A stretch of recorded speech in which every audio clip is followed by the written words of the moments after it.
Perkenalkan, nama saya Neila. Pada kesempatan kali ini saya akan memaparkan tugas video dengan topik refleksi mata pelajaran informatika selama 3 tahun di SMA. Demikian video ini dibuat untuk memenuhi mata pelajaran informatika. Di sini saya akan menjelaskan pengalaman kami belajar informatika selama kelas 10. Nah, dalam 1 tahun itu kami belajar beberapa hal yang mendasar di informatika seperti mempelajari Microsoft Word, Microsoft Excel, dan juga bahasa pemrograman C++. Nah, pertama, kami belajar Microsoft Word. Di sini kami diajarkan cara membuat dan mengatur dokumen dengan rapih dan benar. Di situ kami mengatur spasi, font, membuat tabel, serta menyusun makalah atau laporan yang sesuai dengan kaidah yang benar. Nah, materi ini sangat membantu kami karena banyak sekali tugas-tugas sekolah yang harus menggunakan aplikasi Word. Lalu yang kedua, kami juga belajar tentang Microsoft Excel. Di situ kami belajar mengolah data-data menggunakan rumus-rumus seperti average dan juga lain-lainnya. Nah, selain itu, kami juga belajar membuat tabel dan memahami cara menghitung data secara otomatis. Materi ini melatih ketelitian dan logika dalam mengolah angka. Dan terakhir, kami belajar bahasa pemrograman C++. Di sana, kami belajar tentang algoritma, variabel, output, input, tipe data, serta membuat program sederhana. Walaupun cukup menantang, tetapi bahasa pemrograman melatih cara berpikir logis dan sistematis. Dari mempelajari informatika ini, kami tidak hanya belajar menggunakan aplikasi, tapi juga belajar berpikir lebih terstruktur dan memahami dasar teknologi yang sering digunakan dalam kehidupan sehari-hari. Selama kami di kelas 11, kami mempelajari algoritma dan pemrograman atau AP, esensi dari logika sistem. Dalam dunia pengembangan, perangkat lunak kita tidak langsung menyentuh kode, melainkan membangun logika algoritma sebagai fondasi utamanya. Sebagai pengembang, saya melihat algoritma sebagai skenario penyelesaian masalah yang harus matang sebelum diterjemahkan ke dalam struktur dasar pemrograman. Kita bermain dengan komponen pemrograman seperti variabel dan tipe data untuk mengelola memori secara efisien, serta menggunakan operator untuk kalkulasi yang presisi.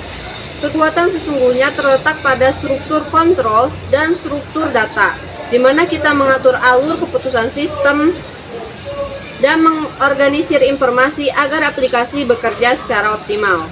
Namun, pekerjaan belum selesai tanpa debugging dan testing. Karena di fase inilah kita memastikan integritas sistem dan memvalidasi bahwa setiap baris kode yang kita tulis benar-benar menjadi solusi yang stabil bagi pengguna. 2. Jaringan komputer dan internet atau JKI, infrastruktur konektivitas global.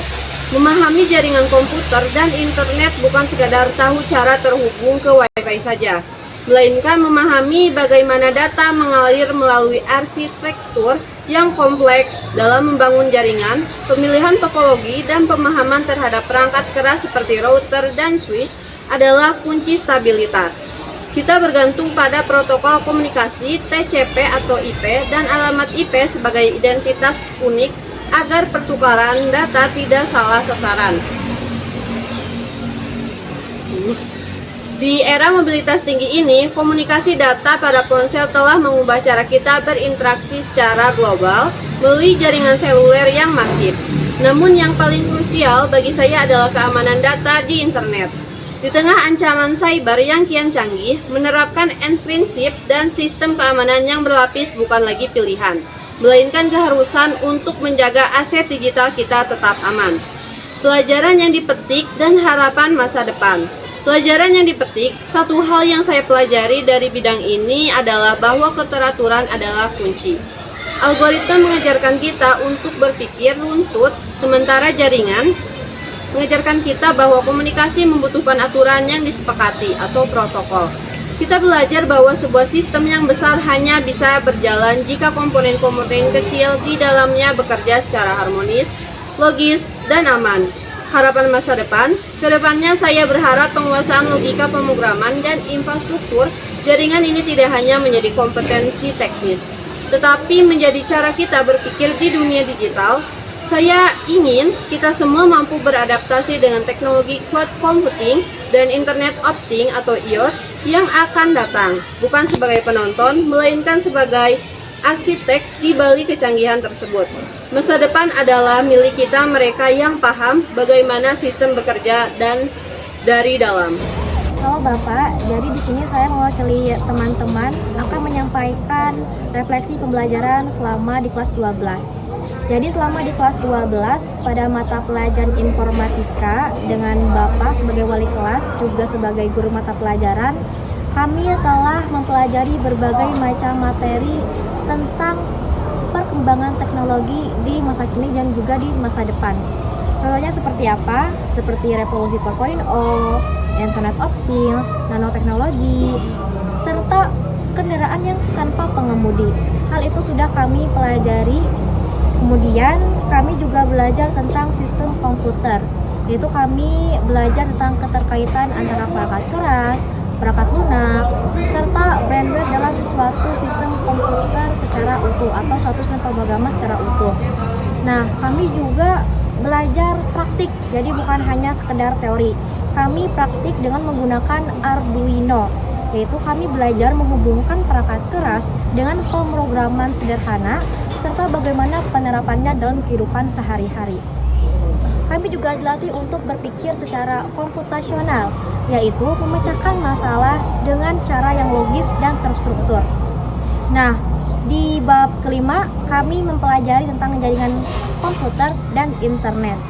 Nah, kami mempelajari tentang bagaimana cara kerja jaringan, topologi, serta internet sebagai sarana utama pertukaran informasi di era digital ini.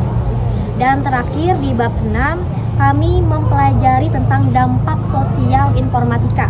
Jadi kami dibimbing untuk melihat pengaruh langsung informatika di kehidupan sosial masyarakat. Kemudian ada sedikit pesan dari kami untuk Bapak. Kami ingin mengucapkan terima kasih yang sebesar-besarnya kepada Bapak Tria karena telah sabar dalam membimbing dan mengajari kami. Terus juga Bapak jarang sekali marah. Kemudian cara mengajar Bapak juga sangat enak didengar, easy listening, sehingga kami sebagai murid juga merasa nyaman, tenang, dan tidak pernah tertekan sama sekali. Terima kasih sekali lagi Bapak, sampai jumpa.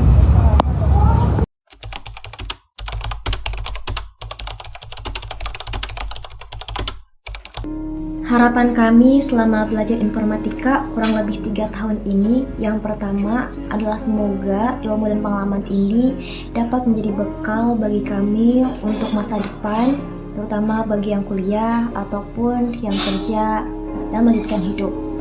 Kemudian semoga pemahaman kami di bidang informatika ini dapat membantu kami untuk bisa beradaptasi di kehidupan yang dimana teknologinya selalu dan terus berkembang. Demikian pemaparan yang bisa saya sampaikan. Semoga bermanfaat dan bisa menambah wawasan kita semua. Terima kasih. Assalamualaikum warahmatullahi wabarakatuh.